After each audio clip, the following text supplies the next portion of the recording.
Hello, welcome back to my channel. എല്ലാവർക്കും പുതിയൊരു വീഡിയോയിലേക്ക് സ്വാഗതം. ഇന്നത്തെ വീഡിയോ കക്കയിറച്ചി എങ്ങനെ എളുപ്പത്തിൽ വൃത്തിയാക്കുക എന്നുള്ളതാണ്. ഞാനിവിടെ രണ്ട് രീതിയിലാണ് കക്കയിറച്ചി വൃത്തിയാക്കുന്നത്. അപ്പോൾ നമുക്ക് വീഡിയോയിലേക്ക് പോകാം. അതിനു മുമ്പായിട്ട് എൻ്റെ ചാനൽ ആദ്യമായിട്ടാണ് കാണുന്നതെന്നുണ്ടെങ്കിൽ ഒന്ന് സബ്സ്ക്രൈബ് ചെയ്യുക. തൊട്ടടുത്തുള്ള ബെല്ലൈക്കൺ കൂടി എനേബിൾ ചെയ്തിട്ടാൽ ഞാൻ ഇതുപോലത്തെ യൂസ്ഫുൾ വീഡിയോസ് ഇടുമ്പോൾ നിങ്ങൾക്ക് നോട്ടിഫിക്കേഷൻ കിട്ടുന്നതായിരിക്കും. അപ്പോൾ നമുക്ക് വീഡിയോയിലേക്ക് പോകാം. ആദ്യത്തെ മെത്തേഡ് നമ്മളെല്ലാവരും സാധാരണയായിട്ട് ചെയ്തു വരുന്ന രീതിയാണ്. അതായത് ഓരോ കക്കയിറച്ചിയായിട്ട് എടുത്ത് വൃത്തിയാക്കുന്നത്. അതിനായിട്ട് നമ്മൾ ആദ്യം ഒരു കക്കയിറച്ചി എടുക്കുക. അതിൻ്റെ ബ്ലാക്ക് ഷെയ്ഡ് വരുന്ന ഭാഗത്ത് നമ്മളൊന്ന് പ്രസ് ചെയ്ത് കൊടുക്കുമ്പോഴത്തേനും വേസ്റ്റ് പുറത്തേക്ക് വരും. നമുക്കത് റിമൂവ് ചെയ്യാം. ഇതാണ് ആദ്യത്തെ വഴി. ഒന്നും കൂടി കാണിക്കാം. ഇതാ ഈ ബ്ലാക്ക് ഷെയ്ഡ് വരുന്നവിടെ ഒന്ന് പ്രസ് ചെയ്ത് കൊടുക്കുക. അപ്പോൾ വേസ്റ്റ് പുറത്തേക്ക് വരും. ഇത് നമുക്കെടുത്ത് മാറ്റാം. ഇങ്ങനെ ഓരോന്നും ചെയ്തെടുക്കാം. ഈ രീതിയിൽ കക്കയിറച്ചി ക്ലീൻ ചെയ്യുമ്പോൾ നമുക്ക് ഒരുപാട് സമയം എടുക്കേണ്ടി വരും. അപ്പോൾ നമുക്ക് അടുത്ത രീതി എങ്ങനെയാണെന്ന് നോക്കാം. സെക്കൻഡ് മെത്തേഡിനായിട്ട് നമുക്ക് ആദ്യം ഒരു 50 പൈസയുടെ കവർ കൗണ്ടർ ടോപ്പിൽ ഒന്ന് വിരിച്ചു കൊടുക്കാം. ഇനി ഇതിലേക്ക് കക്കയിറച്ചി ഒന്ന് ഇട്ട് കൊടുക്കാം. ഇനി ഒരു ഇടിക്കൽ ഉപയോഗിച്ച് നമുക്കിതിൻ്റെ മുകളിൽ പതുക്കി ഒന്ന് ചതച്ച് കൊടുക്കാം.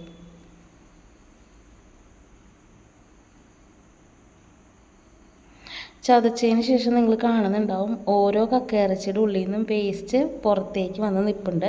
ഇങ്ങനെ എല്ലാ കക്കയിറച്ചിയും നമുക്കൊന്ന് ചതച്ചെടുക്കാം. അങ്ങനെ കക്കയിറച്ചിയെല്ലാം നമ്മളങ്ങനെ ചതച്ചെടുത്തു. ഇനി ഇതൊന്ന് കഴുകിയെടുക്കണം. കഴുകിയെടുക്കാനായിട്ട് നമുക്ക് ഒരു അരിപ്പ പാത്രത്തിലേക്ക് ഈ കക്കയിറച്ചിയെല്ലാം ഇട്ട് കൊടുത്തിട്ട് ഒന്ന് കഴുകിയെടുക്കാം. ഞാൻ വലിയ അരിപ്പില്ലാത്തത് കാരണം ഇങ്ങനത്തെ ഒരു അരിപ്പ പാത്രത്തിൽ വെച്ചിട്ട് കക്കയിറച്ചി ഇട്ട് അതൊന്ന് കഴുകി കൊടുക്കുകയാണ്. അതിൻ്റെ അടിയിൽ ഞാൻ ഒരു പാത്രം വെച്ചിട്ടുണ്ട്. ഇതിലെ വേസ്റ്റ് ആ പാത്രത്തിലേക്ക് വീണോളും. അപ്പോൾ ഇതൊന്ന് കഴുകിയെടുക്കാം.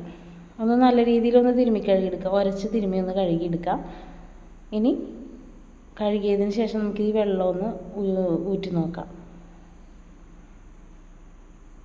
ഇതായപ്പോൾ വെള്ളം ഊറ്റിക്കഴിഞ്ഞപ്പോൾ നമ്മൾ എടുത്ത കക്കയിറച്ചിയിലെ വേസ്റ്റുകളെല്ലാം അടിയിലത്തെ പാത്രത്തിലേക്ക് വന്ന് വീണിട്ടുണ്ട്.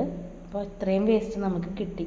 ഇനി ഇതൊന്നും കൂടി തിരുമ്മിക്കഴുകി പതുക്കെ തിരുമ്മിക്കഴുകി എടുക്കാം. അപ്പോൾ എന്തെങ്കിലും വേസ്റ്റ് അതിനകത്ത് ഉണ്ടെന്നുണ്ടെങ്കിൽ നമുക്ക് കഴുകുമ്പോൾ അത് കിട്ടും.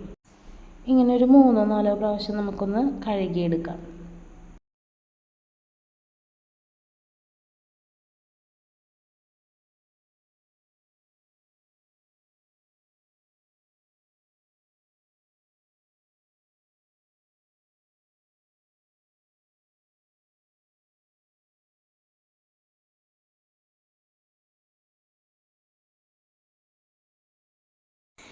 തിരുമ്മി കഴുകിയെടുത്തതിന് ശേഷം നമുക്കിതൊന്ന് പിഴിഞ്ഞ് ഒരു പാത്രത്തിലേക്ക് മാറ്റിയെടുക്കാം.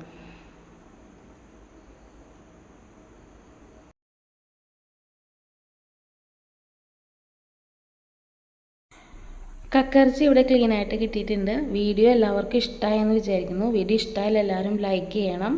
ചാനൽ ആദ്യമായിട്ടാണ് കാണുന്നതെന്നുണ്ടെങ്കിൽ ഒന്ന് സബ്സ്ക്രൈബ് ചെയ്ത് സപ്പോർട്ട് ചെയ്യണം. Thanks for watching.